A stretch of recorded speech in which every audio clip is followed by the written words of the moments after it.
মারাত্মক অসুস্থ এবং ঐতিহ্যবাহী সাবদালপুরের লক্ষ্মীকুণ্ড গ্রামের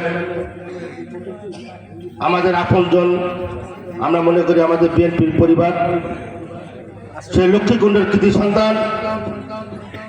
আমরা জন্ম থেকে যার নেতৃত্বে আমরা কোটচাতুর বাজারে মিছিল মিটিং করেছি, সে শ্রদ্ধাভাজন ব্যক্তিত্ব আমাদের আজকের অনুষ্ঠানের সম্মানিত সভাপতি।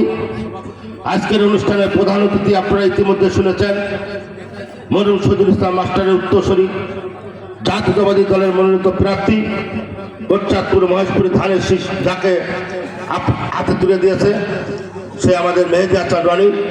আমাদের মাঝে উপস্থিত আছেন কোটচাঁদপুর উপজেলা বিএনপি বিপ্লবী সভাপতি, শ্রদ্ধাভাজন ব্যক্তিত্ব জনাব আব্দুর রাজ্জাক ভাই।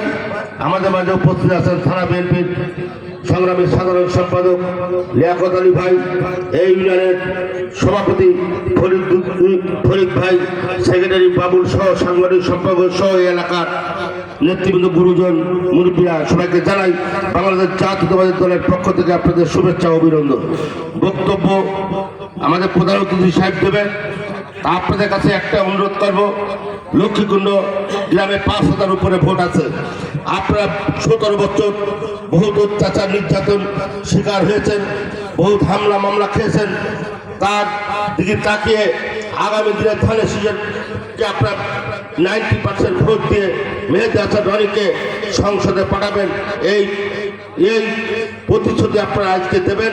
এবং লিয়াকত ভাই যে কথা বলে গেল যে আমাদের যারা মেধার ভিত্তিতে আগামী দিনে যেন নিয়োগ হয় এবং একটি টাকা যেন নিয়োগ বাণিজ্য না হয়, আমাদের আপনাদের পাশে একটা বাউল আছে, জয়দেয়া বাউল।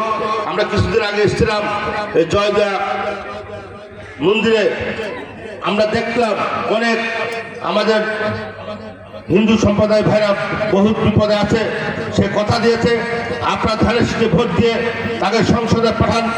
ইনশাল্লাহ সংসদে যাওয়ার পরে সরকার যদি এই নিয়োগই থাকে, তারপরে এই সমিতির মাধ্যমে দিয়ে আগামী দিনে তারা চাষবাস করবে, এই প্রতিশ্রুতি সেদিকে দিয়ে গেছিল।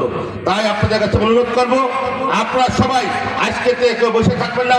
মেহেদি হাসান রনি, আপনারা সবাই, আমরা সবাই মিলে তাকে ধানের শীষে ভোট দিয়ে জয়যুক্ত করবো, এই বলে আমার বক্তব্য শেষ করছি। আল্লাহ হাফেজ।